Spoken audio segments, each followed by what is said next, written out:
Today I'll be showing you how to do the rapid fire mod to your Xbox 360 wireless controller. I don't know if this works for a wired controller, but you'll be able to find out is if you open it with a regular Phillips screwdriver, see if there's a resistor. I'll show you what that is in a second, but first I'll show you all the things you'll be needing for the wireless mod. You'll be needing a Torx 8 or 9 screwdriver. I prefer 9 because it fits. And you'll also, if you don't have one of these, buy it online from Radio Shack with the security hole, so that way it'll fit into the screws. Mine doesn't have the security hole in the middle, it's just flat. So if you have a regular Torx 8 screwdriver like me, you'd use a small Phillips flathead screwdriver, just pop them open, the things in the middle. You'll know if your screwdriver works is if you can't unscrew it with a Torx 8, Torx 9, so T9. Torx T9, whatever you want to call it. But you'll also be needing a solder. Yeah, you will. So you will be soldering stuff. And a soldering iron and the solder. Any solder works that your soldering iron can melt.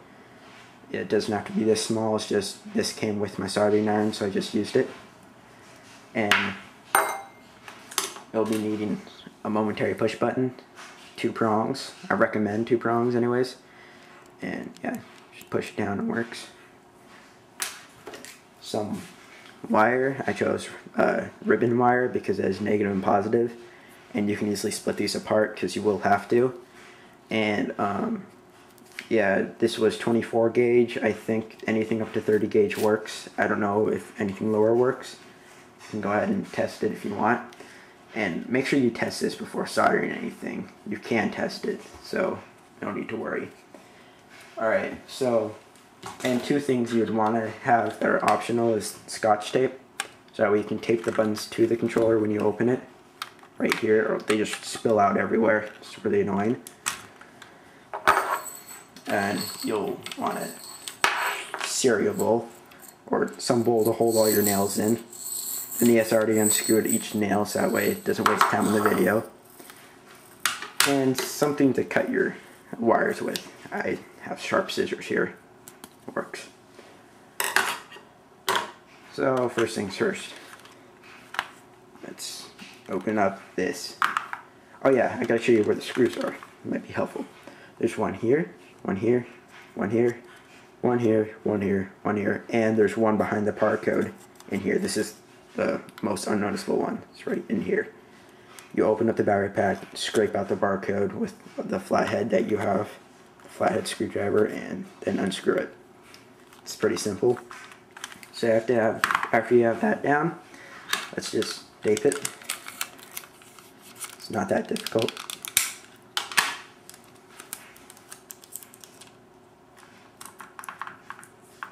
So I'm just taping the buttons to the controller. Nothing magical, it's just really helpful.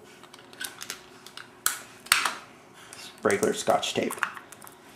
Alright, so after you do that, just lift up the top. And you'll notice you got some rumble packs right here. These can be cut off in case you solder, in the case the hole you made for your button, if you soldered iron through it and these don't fit, you can just cut it off. They're not needed unless you really want to feel the rumble. You can pull off this thing right here. It's just for the buttons. Let's see, I have the D21. You'll be able to know what kind of control you have. I'll have a picture up here, but the soldering points are right in, I don't know if you can see this, but there are 3 prongs right here. It's the middle one, and I'll have a picture on my website, so just be sure to visit that. You'll see something called a D21 or D1 in the upper left hand corner. If it's D1, then the other soldering point for the other wire would be right under the lead light. If you have D21, then you got somewhere down here in this area. Make sure you have this resistor, this huge thing sticking out. A couple things I recommend before you start soldering is to pull off these. It can be easily put back on. And pull off anything else like that. So these can easily be disassembled and reassembled. So before we get started, let's make the button. So let's take our wire. I chose ribbon wire. And right now I'm just going to make a test run, so it's not going to be perfect. Just make sure this controller works. cut the wire. And now to separate ribbon wire, yes, you have to have 2 wires that are separated, not just one double-sided wire. Just cut it a little bit, spread it apart. Now you got to expose both ends. Don't just solder these right onto it, it won't work. So I'll pause it while I expose the wires. Alright, I just exposed my 2 wires. See, just the ends of both of them. Just the other ends.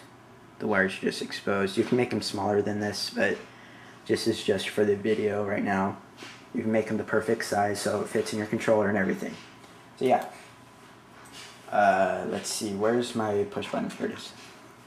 So you take the push button, material push button, take one of the exposed wires, shove it through one of the holes in the prongs, and you can just kind of wrap it around there.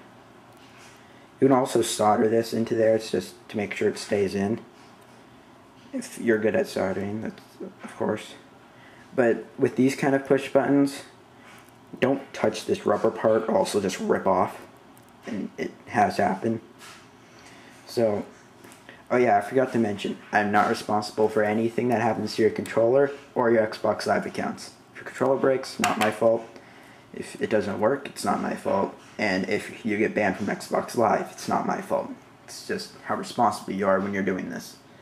And yes, I've done this to 3 controllers. One of them I broke. It's kind of sad, but apparently I soldered, like, excess solder got all around here, and the controller just stopped working. So keep that in mind if you're really wanting to do this and you have, like, no time to do it or something like that, like, you just feel like doing it. If you're low on cash and you're trying to save money from buying one on eBay for like 90 bucks, I don't really recommend trying to do this. Just buy the $90 ones or something from eBay. So yeah, I'm just taking the other wire, sticking it through, wrapping it around, so that way this button works. Sorry about that. So yeah, I just wrapped them around here. You can put Scotch tape in between them to make sure they don't touch, so that way the mod isn't going off at all times. This can be pretty annoying. So after you made this, just go to part 2 to see how it works and for other safety tips and where I recommend drilling the hole. Actually, I can just tell you that right now, but you can either solder a hole through it, but it'll get pretty messy and you'll have to like melt off all the plastic, or you can just drill a hole through it with a power drill. And usually best spot is just to pull up the chip. The chip comes off pretty easily. Just take off this guard down here and the guard right above it, and the chip should just pop right up. Hold on one moment. There you go. And then you can just play around with this shell, see how the chip's up. Like drill it like right around there. Try to make sure it doesn't get into this rubber, the rumble pack. So yeah, just go to part 2 and I'll show you how it works and where exactly to push it. Actually, no, just look at the image on my website for where to push it. So yeah, I'll see you in part 2 if you're still interested.